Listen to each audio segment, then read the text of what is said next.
guys, wagwan, it's your girl Shanice, and I'm so excited to welcome you guys back to Jamaican Cuisine. If you're new, welcome, and thank you so much for joining.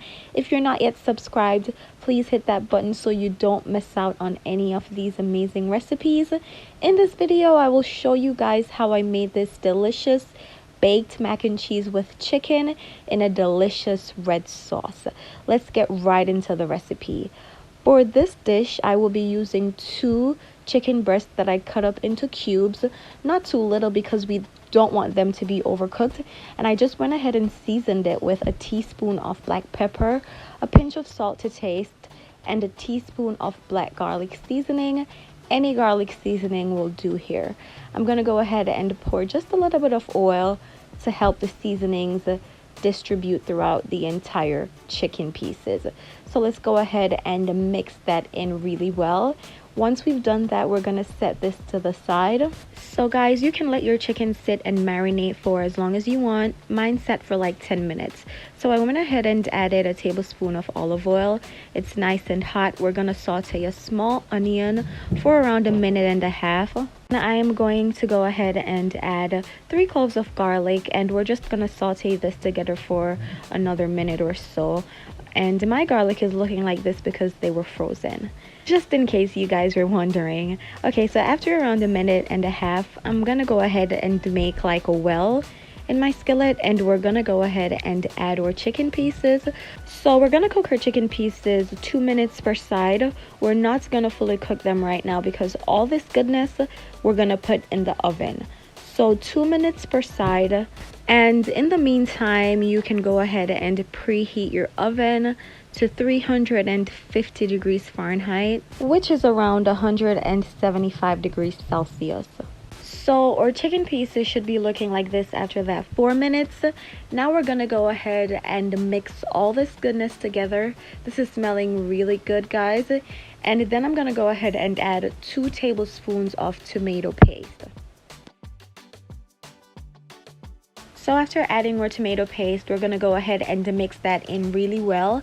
And at this point, we're going to go ahead and add our red sauce. I will be using Carbone's. It's one of my favorite red sauce brands.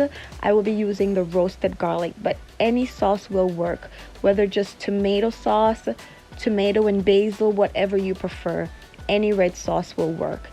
Now we're gonna go ahead and add all our favorite herbs to this sauce right here. I will be using some dried thyme, around a pinch or so. I'm also gonna go ahead and add some dried basil leaves along with some oregano. And if you guys have the fresh herbs, that's even better, but I just have dried herbs, so this is what I will be working with. I'm also going to add a little bit of cayenne pepper. This is optional. I just want to give it a little bit of kick, you know, a little spice to it. Okay guys, so at this time my skillet is on a low flame. I'm just gonna allow the sauce to come to a nice simmer, allow all the flavors to come together. So I slid my skillet onto the back burner while we're gonna go ahead and cook our noodles for our mac and cheese. So we're gonna cook our noodles al dente, around 2 minutes less than what the box says. So guys, now we're gonna make our Béchamel sauce, and this is basically a roux that we're gonna add milk to. So I added 6 tablespoons of unsalted butter that I melted, and to that I'm slowly gonna add around ½ cup of flour, depending on how thick you want it to be. I don't like my roux to be too thick. Normally the roux should have equal quantities of flour and butter, but I just don't like mine on the thicker consistency.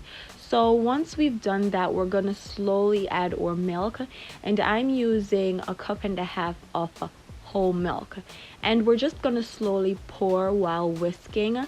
My flame is on a medium right now, not too high, and if you feel the sauce is too thick, you can go ahead and add some more milk, but it should be looking like this after whisking all that in. So we're gonna go ahead and slowly add our cheeses now. Here I have some mozzarella cheese that I rough chopped, and I'm just gonna add it gradually and mixing as we're going along because we don't want this to get too thick.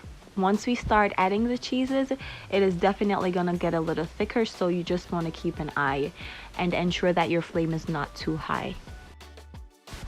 So guys, I will be saving just a little bit of this cheese to add to my mac and cheese once I pour it into the bacon dish. So don't use all of your mozzarella cheese. Let's go ahead and season our amazing sauce. I went in with a teaspoon of black pepper, a pinch of salt, and a little bit of cayenne pepper. You can season your sauce to your liking. I'm just adding some flavor. As you guys saw, I seasoned every single thing, or chicken or red sauce, and now or white sauce. So now we're gonna go ahead and add our pasta or cooked pasta into the sauce, and we're just gonna mix that in. Just look at that, guys. Guys, this is a whole meal by itself. It's so delicious, this mac and cheese right here. We could just have this as a meal, but let's go ahead and finish. So here I have some grated provolone cheese. This is really for the top of our mac and cheese, but I'm just gonna put a little bit in right now, just a handful, just to give it that extra gooiness. Now we're gonna go ahead and add our chicken in that sauce. Just look at how beautiful that is. Wow. I'm telling you, I wish you guys could take in all this amazing aroma right now.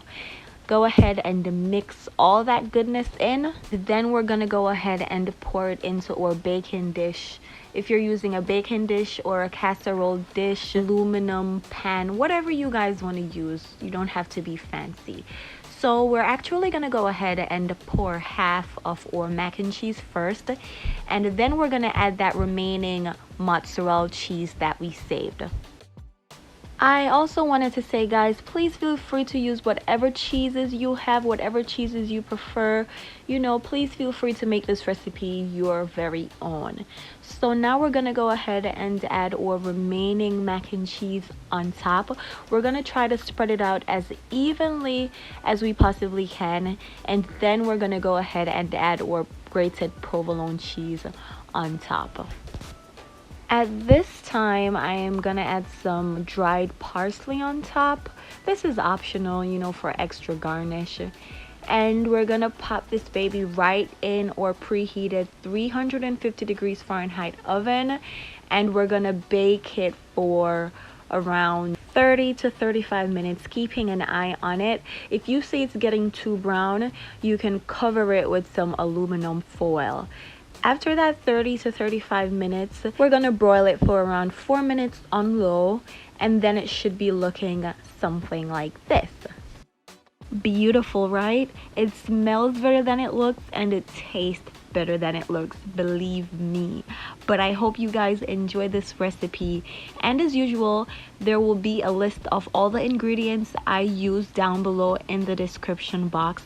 But I hope you guys enjoy this video. I hope yours came out as great as mine did. Guys, please remember to like this video. Please remember to subscribe if you're not yet subscribed, and thank you so much for all the support. Stay good, walk safe. Until next time.